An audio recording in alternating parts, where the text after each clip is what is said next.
warahmatullahi wabarakatuh.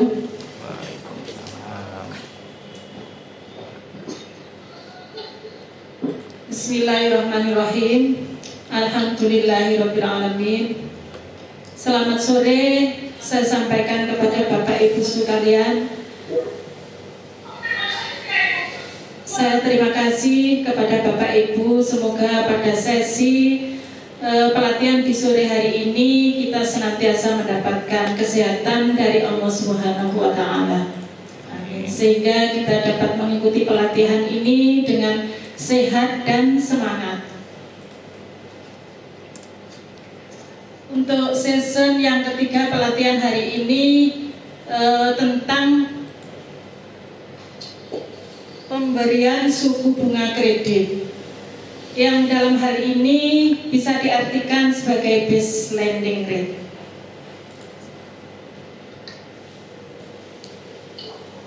Base lending rate atau suku bunga dasar pemberian kredit mempunyai komponen yang bisa menentukan dalam suku bunga dasar dalam setiap perusahaan atau dalam setiap bank, yaitu komponen yang berlaku dalam hal ini adalah cost of money.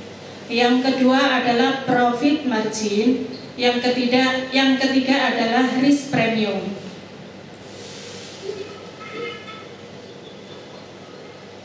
Kita perlu mengartikan apa itu sebenarnya cost of money. Dalam hal ini adalah cost of money adalah biaya secara keseluruhan yang telah dikeluarkan oleh bank untuk menunjang semua kegiatan operasional bank. Untuk pengertian yang sederhana, kita bisa artikan bahwa semua apa yang telah dilakukan dalam bentuk biaya apapun juga itu termasuk dalam cost of money. Yang kedua adalah profit margin, yaitu kualitas aktiva produktif atau prospek pelunasan. Dalam arti singkat adalah itu keuntungan yang diinginkan oleh perusahaan. Yang ketiga adalah risk premium. Dalam hal ini diartikan sebagai rasio jumlah laba terhadap dana yang menghasilkan bunga, atau bisa disebut dengan tingkat resiko yang telah dihadapi oleh bank apabila terjadi sesuatu yang tidak diinginkan yang terkait dengan NPL, salah satunya adalah seperti itu. Lanjut, Mas. Selanjutnya, untuk menentukan base lending rate atau suku bunga dasar pemberian kredit dikelompokkan berdasarkan pada sifat perilaku biaya yang dalam hal ini ada 6 komponen, yaitu cost of fund, cost of loanable fund, overhead cost, cost of money, profit margin, dan risk premium.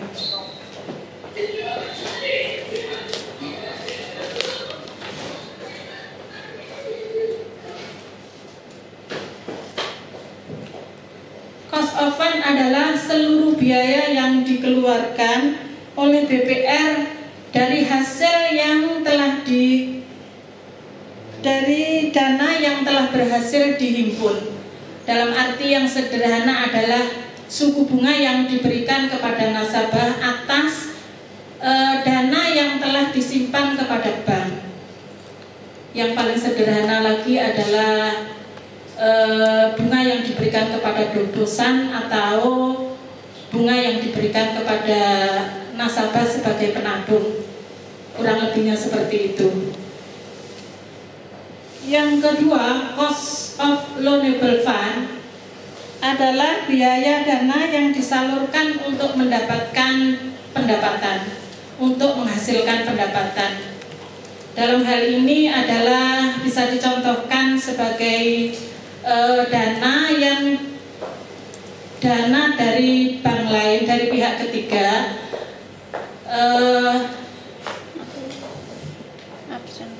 dana yang diambil dari pihak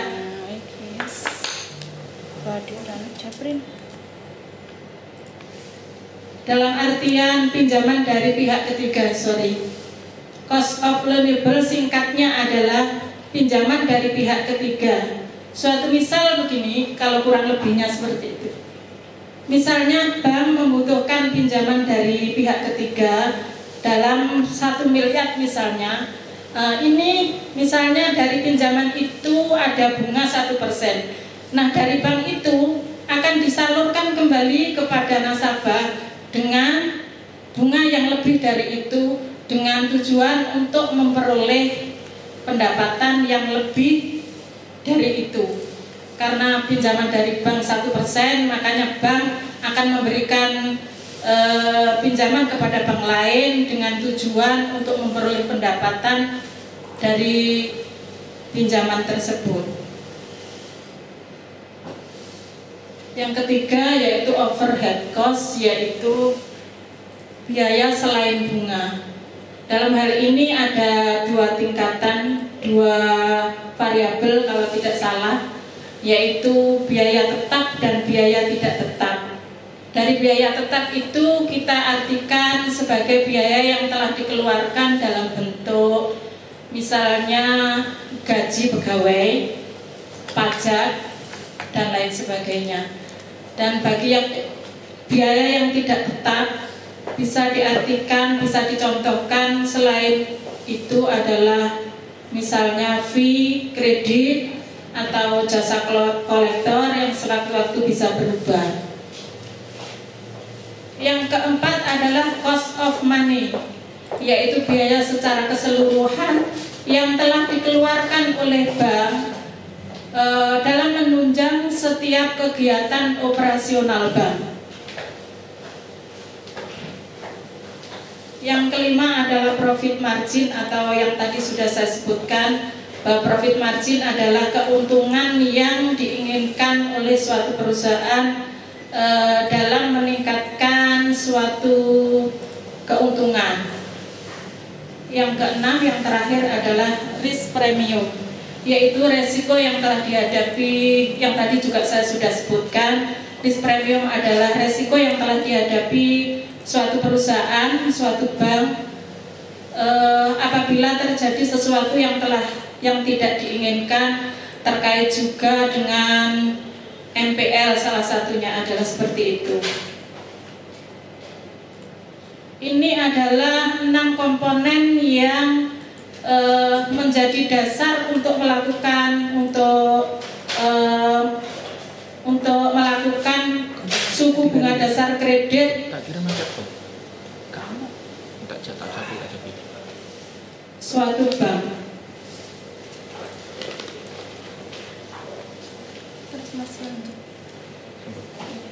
Hal ini dapat disimpulkan bahwa biaya dana bergantung pada besarnya suku bunga yang diberikan kepada penyimpan dana atau komponen aktiva produktif. Jadi semakin tinggi suku bunga dana, maka semakin tinggi biaya dana. Begitu pula sebaliknya, jika terjadi suku bunga itu rendah, maka semakin rendah pula biaya dana yang dikeluarkan. Seperti itu.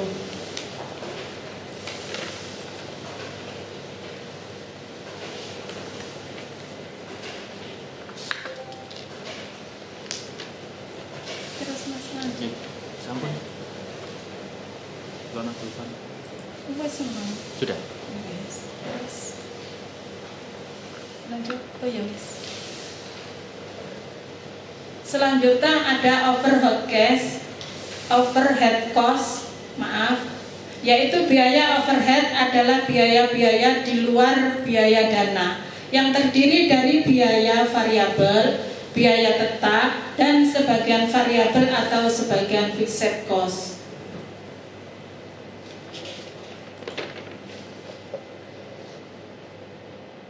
Cost of money, biaya dana keseluruhan tadi sudah saya sebutkan.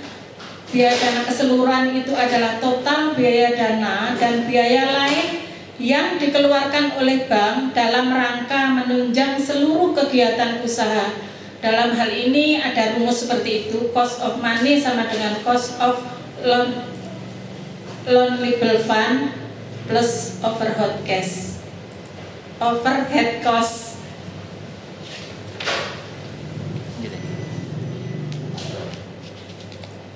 Sama seperti tadi, ini tadi risk premium sudah saya sebutkan, profit margin atau margin keuntungan juga sudah saya sebutkan di awal. Lanjut Mas Ari. Nah, ini selanjutnya pengendalian biaya dan BLR. Pengendalian biaya untuk menentukan suku bunga dasar kredit. Dalam rangka mengendalikan cost of money, risk premium, profit margin, dan BLR, dapat dilakukan tindakan manajemen diantaranya: 1. Apabila kecenderungan cost of money dan atau risk premium semakin tinggi, maka BPR perlu mengevaluasi kebijakan suku bunga kredit. Dalam artian cost of money berarti tadi saya sudah sebutkan. Yang kedua, apabila kecenderungan risk premium semakin tinggi, maka BPR perlu mengevaluasi kebijakan profit margin dan atau cost of money. Yang ketiga, apabila kecenderungan cost of money semakin tinggi, maka BPR perlu mengevaluasi kebijakan cost of fund dan overhead cost.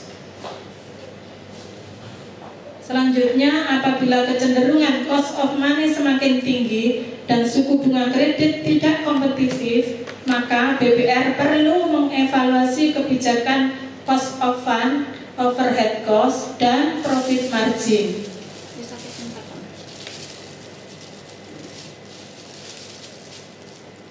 Selanjutnya, menghitung biaya dana keseluruhan, cost of money.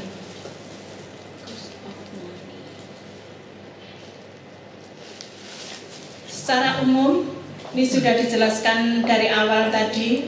Ini kelanjutannya. Secara umum untuk menghitung biaya dana terdapat 3 metode: biaya dana rata-rata historis, biaya dana rata-rata tertimbang, dan biaya dana marginal. Ini nanti ada rumusnya, tapi sebagian saya tidak menampilkan neracanya, karena neraca untuk yang kemarin sudah disampaikan oleh Bapak Mamas, dan saya sendiri hanya menganalisa secara umum saja variabel dan komponennya. Neraca sudah disebutkan Mas Mamas, perhitungannya juga sekalian rumus-rumusnya sudah disampaikan. Data informasi perhitungan biaya dana dapat diperlukan dalam melakukan biaya dana minimal, yaitu jumlah biaya dana atau persen biaya bunga selama setahun dari masing-masing sumber dana. Jumlah overhead cost selama setahun, jumlah dana biaya dan atau dana tidak berbiaya selama periode laporan keuangan, dan jumlah aktiva produktif selama periode laporan keuangan. Besarnya persentase likuiditas wajib minimum yang dipelihara. Lanjut Mas. Nah, ini biaya dana. Mungkin saya hanya menjelaskan secara pintas saja, karena untuk season yang pertama sudah dijelaskan oleh Mas Mamas dalam perhitungan neraca, tapi kalau saya hanya perhitungan secara persentase saja. Mudah-mudahan ini yang saya sampaikan benar. Cara menentukan biaya dana dengan menggunakan metode biaya dana rata-rata tertimbang. Sumber dananya yang terdiri dari tabungan, deposito, pinjaman. Dalam kolom ada nomor 1, yang kedua jumlah dana 2, yang ketiga komposisi dana, nomor 3 biaya bunga. Nah, ini dalam persentase tingkat bunga ini disebutkan bahwa tabungan misalnya tabungan misalnya untuk menghitung biaya dana atau cost of fund terdiri dari tabungan, deposito, dan pinjaman. Nah, ini untuk tingkat bunga, maka persentase atau cost of fund perhitungannya adalah biaya bunga dibagi dengan jumlah dana. Nah, itu nanti akan dihasilkan hasilan rata-rata. Yang kedua adalah kontribusi biaya dana. Dalam hal ini adalah sama dengan komposisi dana dikalikan dengan persentase tingkat bunga. atau alternatif lain, jumlah biaya bunga dibagi jumlah dana menghasilkan 100% dari jumlah perhitungan rumus yang telah ditampilkan.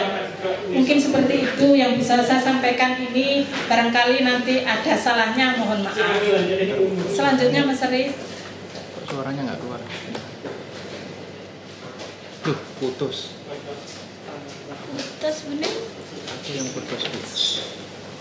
Loh, internetku yang pedot ya. Itu tadi untuk menghitung cost of fund. Selanjutnya untuk menghitung cost of loanable fund atau disingkat dengan itu CULF, formula cost of loanable fund dengan menggunakan metode biaya dana rata-rata tertimbang sebagai berikut. Sama seperti tadi, sumber dana ada nomor 1, jumlah dana nomor 2, komposisi dana nomor 3, persentase tingkat bunga nomor 4. Nah, itu sumber dana terdiri sama dengan yang tadi, tabungan, deposito, dan pinjaman. Dari sini dapat disimpulkan bahwa untuk menghitung dari bunga efektif,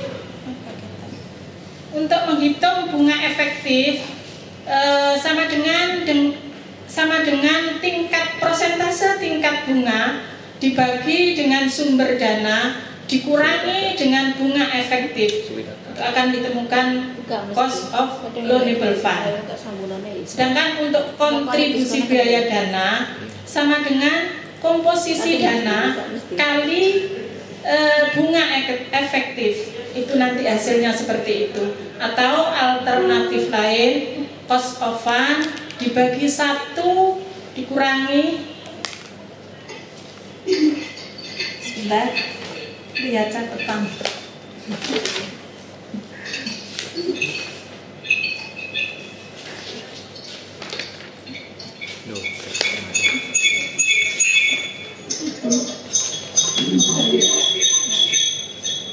Atau alternatif lain, cost of fund dibagi 1 dikurangi cadangan wajib minimum dibagi 100, itu nanti menghasilkan 100% pendapatan yang diperoleh. Inilah cost of loanable fund, cara menghitungnya kurang lebihnya seperti itu. Selanjutnya untuk perhitungan biaya overhead. Biaya overhead terhadap aktiva produktif, overhead cost sama dengan total biaya overhead dibagi dengan total aktiva produktif. Sedangkan untuk biaya overhead terhadap loanable fund,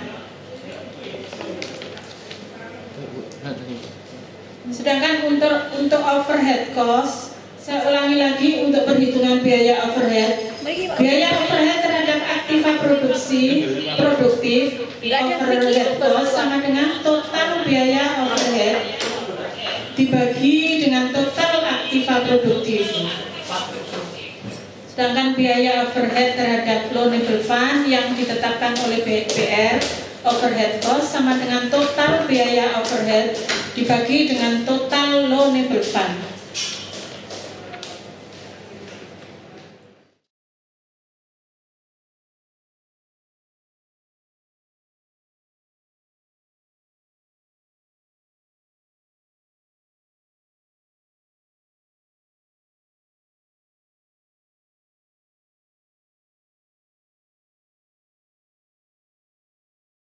Saya tampilkan. Selanjutnya data perhitungan cost of money. Data yang diperlukan dalam menghitung cost of money meliputi 1. Biaya bunga dari masing-masing sumber dana selama 12 bulan. Yang kedua, besarnya dana dari masing-masing sumber dana berbiaya beserta persen komposisinya. Nah, ini bisa yang dimaksud komposisinya kurang lebih seperti ini. Dalam setahun itu misalnya jumlah tabungan itu ada 30% dan biaya dari pihak ketiga, maksudnya pinjaman dari pihak ketiga 40%, maka untuk kreditnya total 40%. Jadi semuanya itu ada 100%, kurang lebihnya seperti itu. Yang ketiga, besarnya likuiditas minimum yang wajib dipelihara. Total overhead cost atau total biaya di luar biaya bunga selama 12 bulan.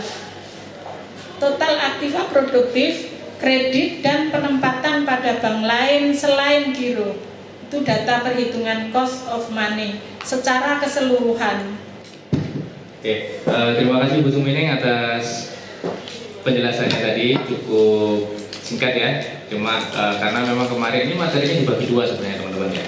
Jadi untuk sesi yang sebelumnya itu adalah materi yang dibawakan oleh Pak Mamas, itu membahas neraca dan cara perhitungannya. Nah, untuk Bu Sumining ini kita lebih ke teoretikalnya, apa dasar-dasarnya dan lain-lain gitu ya.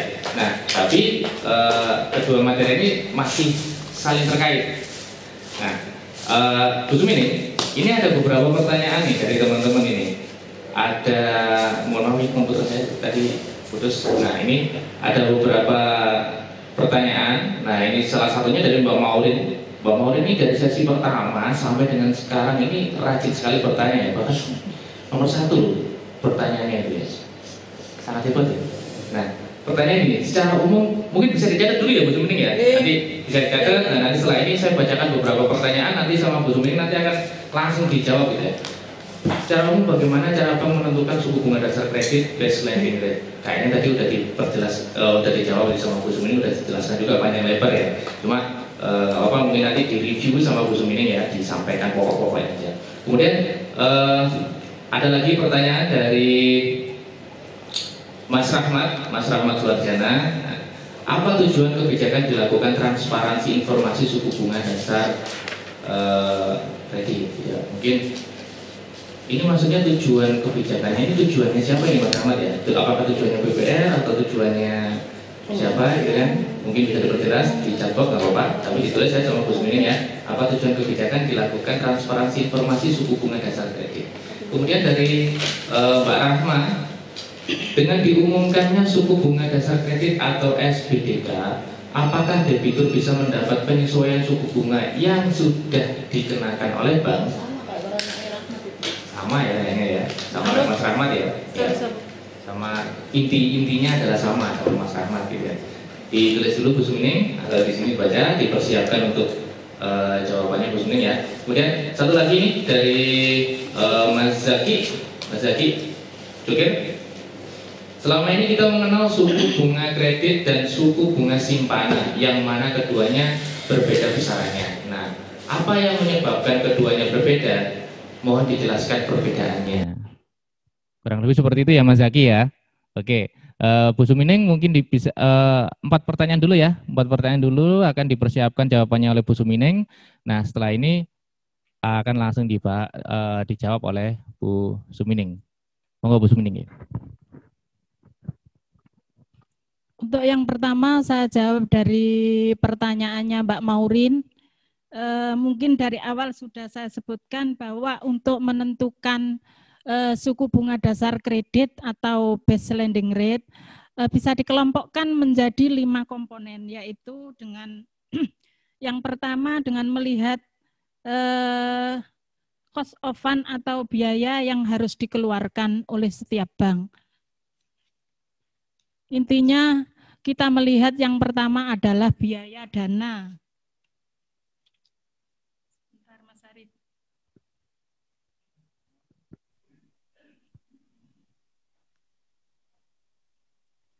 Yang kedua, untuk menentukan bagaimana cara menentukan suku bunga dasar kredit. Yang pertama adalah biaya-biaya dana yang meliputi tabungan, deposito maupun pinjaman. Itu yang pertama. Yang kedua adalah dengan melihat profit margin. Bagaimana keinginan suatu bank itu untuk memperoleh pendapatan. Dilihat dari seperti itu. Yang ketiga, biaya-biaya lain diperhitungkan dari biaya tetap dan tidak tetap, yaitu dengan melihat berapa gaji yang akan ditetapkan. Maksudnya yang tidak tetap itu adalah termasuk gaji, pajak, dan lain-lain, dan tidak tetap itu adalah fee kredit maupun jasa kolektor. Kurang lebihnya seperti itu, Mbak Maurin.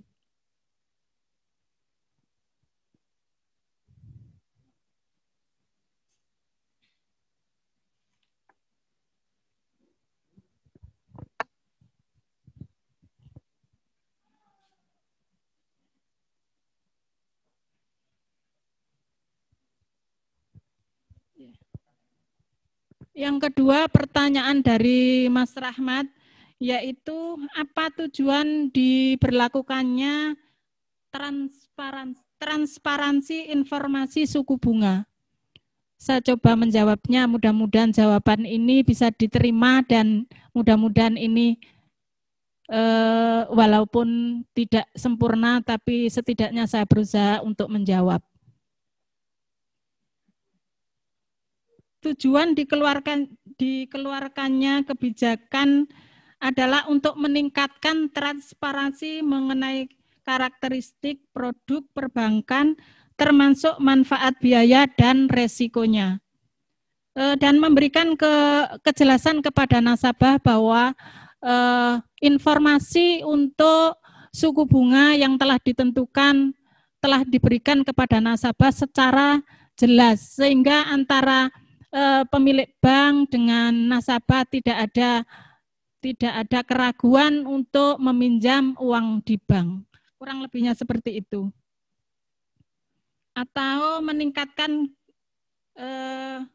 agar persaingan dari tingkat bank itu bisa bersaing secara sehat antara bank yang satu dengan yang lain. Kurang lebihnya seperti itu, Mas Rahmat. Oh, belum bisa ya? Oke, nggak apa-apa. Jadi, kembali ke sesi kali ini, seperti yang tadi saya bilang ya teman-teman ya, ada 126 peserta Zoom, kemudian absensinya juga sudah masuk 138. Nah, saya akan share kuesioner untuk materi yang disampaikan Bu Sumining. Saya minta bantuan kepada teman-teman semuanya untuk mengisi kuesioner ini. Jadi, sebelum kita akhiri sesi hari ini, saya minta kepada semua peserta yang telah hadir di pelatihan online ini untuk mengisi kuesioner yang telah diberikan. Ini nanti sebagai bahan evaluasi juga bagaimana teman-teman semuanya memahami materi yang telah disampaikan.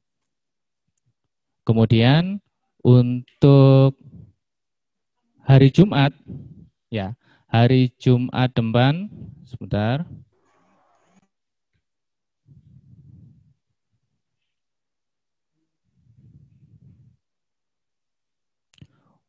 Untuk hari Jumat tanggal 18, kita akan membahas tentang POJK 11, POJK 03 2020 tentang stimulus perekonomian nasional sebagai kebijakan counter cyclical dampak penyebaran COVID-19.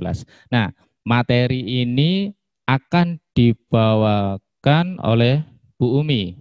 Jadi tanggal 18 besok, hari Jumat, jam 3 sore, teman-teman semuanya, Bapak Ibu semuanya, untuk meluangkan waktunya, kita akan membahas tentang POJK tersebut, disampaikan oleh Bu Umi selaku pimpinan cabang utama.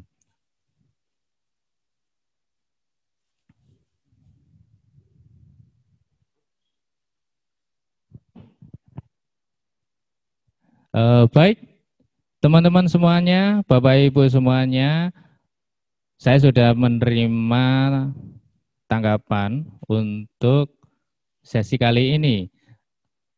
Masih banyak teman-teman semuanya yang belum memberikan tanggapan. Saya akan tunggu. Nanti kalau misalkan sudah semuanya, baru nanti kita tutup untuk sesi ini. Silakan Bapak Ibu semuanya, teman-teman semuanya untuk memberikan respon atas materi yang sudah disampaikan oleh Bu Sumining.